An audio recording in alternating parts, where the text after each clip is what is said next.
pressing my stomach. I was wondering what she was trying to achieve. But after I left, she was now at some point, I think that was the following day, she was now talking about me to somebody that Omotoloy online. She was saying that maybe I was pregnant. Hello everyone, welcome back to my YouTube channel. My name is Adams Esther Oluwatomise, and this is sharing my story with Esther. So today I'll be discussing the insecurities I had about my body while I was growing up. Like as a child, as a teenager, as an adult, a young adult, I had so many insecurities about my body. And the first major insecurity that I had about my body is my teeth. My teeth, I have a colored set of teeth. It's not white like the way so many people have theirs.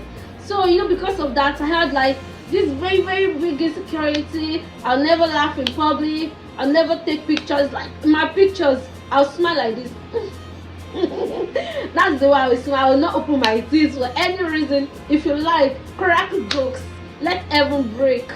I will not laugh with my teeth open. I will just laugh like this. And the way some adults will be like, Elaine Goro, why is your teeth so brown? Why is your teeth yellow? And it's not my fault. I did not create myself. So I used to feel very insecure about teeth. Until one time like that, and I heard that celebrities were changing their teeth. Like someone that had even black teeth to go and change it to white. I'm like, So I'm not be killing myself over something that has a solution. So right now, anyways, I don't care. I laugh. I do anything about my teeth, so no, I don't bother anymore. But it was a big thing for me. It was a very, very big thing. So the second insecurity I had about myself is my hair. My hair never grows.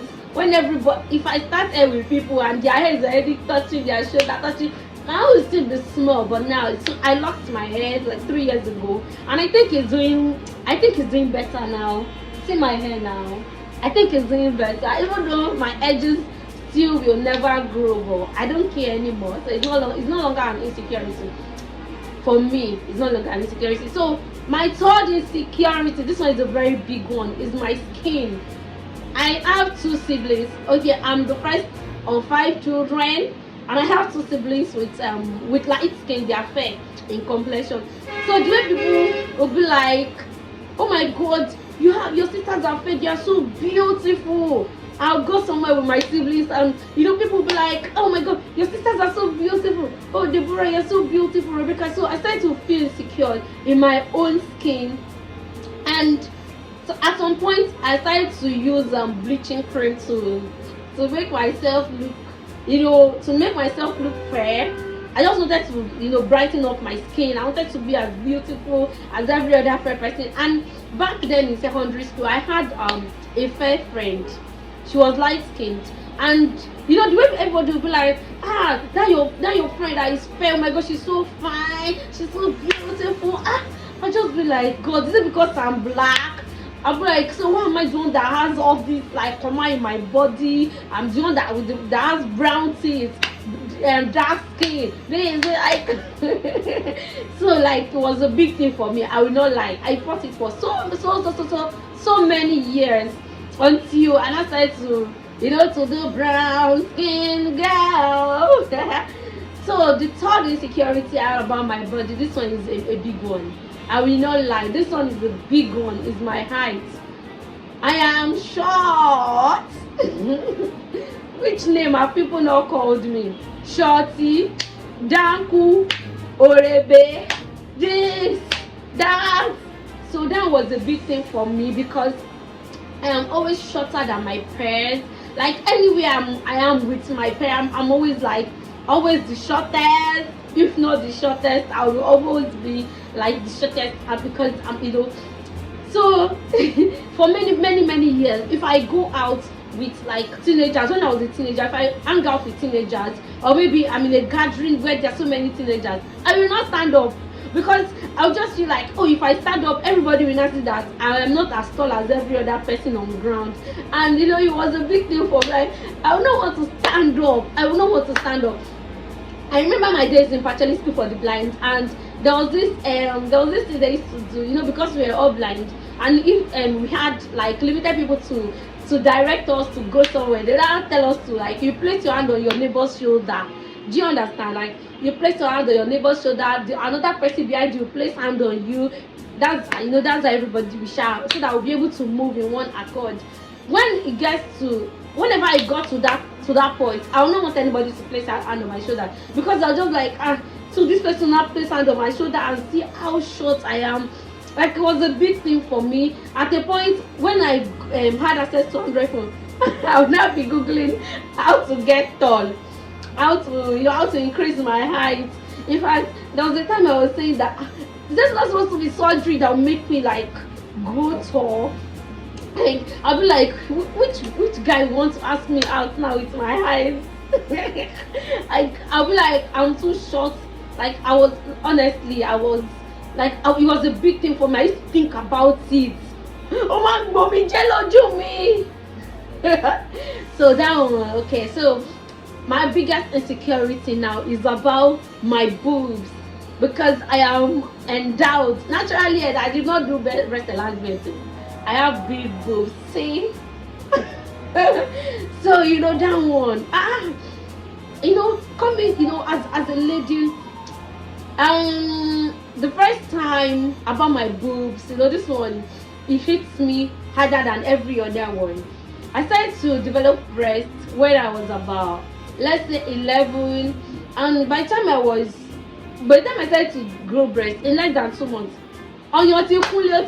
like, it was already like getting big. The growth was so rapid, and some people now be telling my mommy that your daughter's breast is too big, that do something. You use Omorogo to knock it inside. You hit it and it will grow smaller. That it will not be so nice for me at 11 to have such size of boobs. So at some point I'll now have, whenever I wanted to sleep, I'll be sleeping on my chest.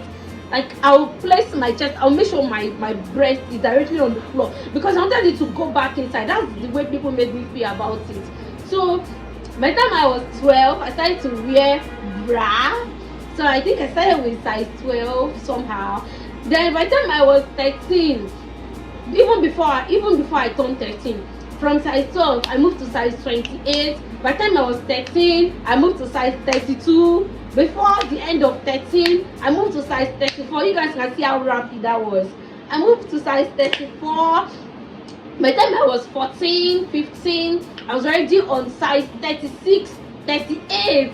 So, and being someone that had a very slow education, I was already in my 20s. I was in my late teens in primary school, because I went blind. So I was in my late teens in primary school, and by the time I got to Queen's College, Yaba, I was already like about 18. I graduated at 23. So the thing is, I already became very endowed at this point. I was already on size 42, 44 at that time, and on assembly ground, you must stand out. My breast to stand out. So it became a thing for me, because people started to address me, like, when they want to talk about me, they were like, that your friend with the big boobs, that your omoto lawyer online. I remember one of my days in primary school that there was this care staff that was brought to take care of us in the hostel. So one day Shisha called me after dinner. She called me, she told me to come, and when I came, she now held my hand. She now held my hand in front of her. She was looking at my palm. She now held my palm. She was now pressing my stomach. I was wondering what she was trying to achieve.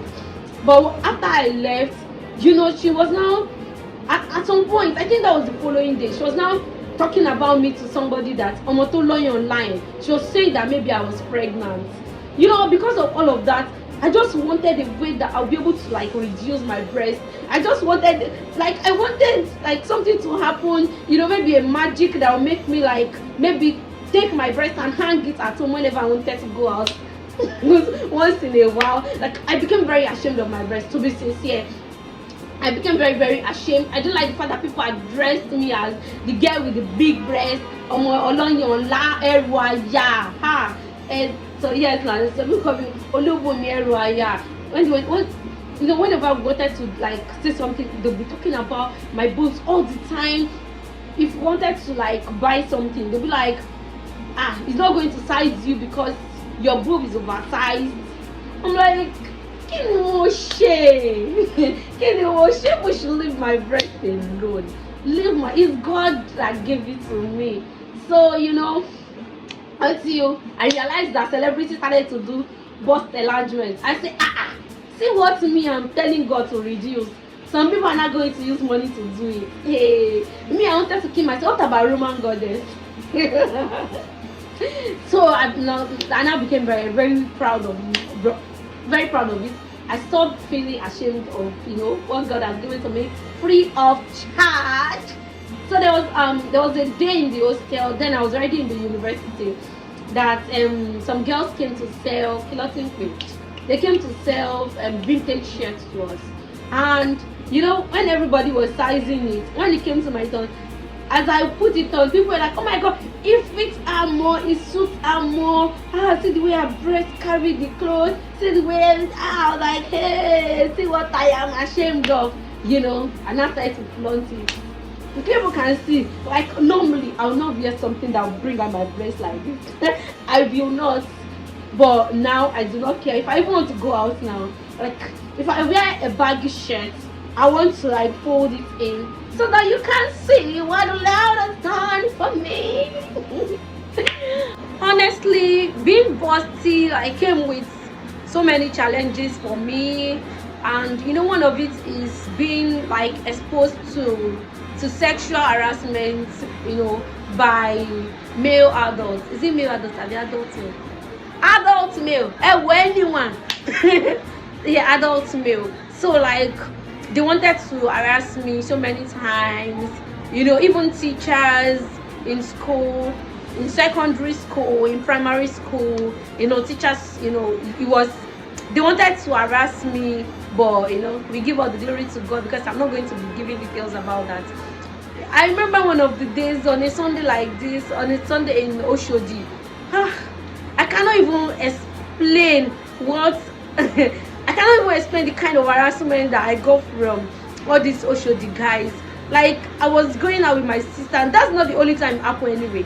I was going out with my sisters, and this guy was deliberately coming to my front to touch my breast, and he was acting like he was trying to make way to pass, and he was like, shift on the way before you put your twins in the front. Can you imagine that? Like, he was making reference to my boss, and that's not nice. What about going to Yaba market? Oh God, those ones, all those Igbo guys in Yaba, the way they want to harass you, the way they'll be dragging you. Another harassment I remember was when I decided to learn how to beat drums, and my drum instructor, instead of focusing on my hand to hit drum, brother, is my breast, so we'll be doing like this. He will do like this. Like it was behind me. He'll now hold my hand and be doing like that. Like, these are my hands. You can use my hands to beat the drum. Why are you touching my breast? Like, it was so much that I started to like feel afraid. I used to get very scared of men. If I am with a man alone, like to never, it's not even happen. If you like be my uncle, be my father, I swear, if you like anything you are in life, I will not allow you stay alone with me. The moment I hear a voice and I'm alone, I am out of that place. I am totally out of that place. So like, just it came with a struggle for me. It really did come with a struggle. So all those insecurities, those are the major insecurities. There were some small insecurities, like me not having enough butt, like me, I don't like my voice because I think it doesn't sound so beautiful, so many things. But no. Now I have accepted them in Christ Jesus. And if you are bigger than me, you're too big. Taller than me, you're too tall. Shorter than me, you're too short. I am just perfect. I am very perfect now. So I do not care what you feel. I am very comfortable in my own body now. And honestly, it's one of the biggest things that I've done for myself. Like, I am so happy. So guys, kindly click on the notification bell so that whenever I upload a video, you will see my video. Please, I'm begging you, subscribe to my channel. Subscribe, guys. So see you in my next video. Thank you for watching. Bye.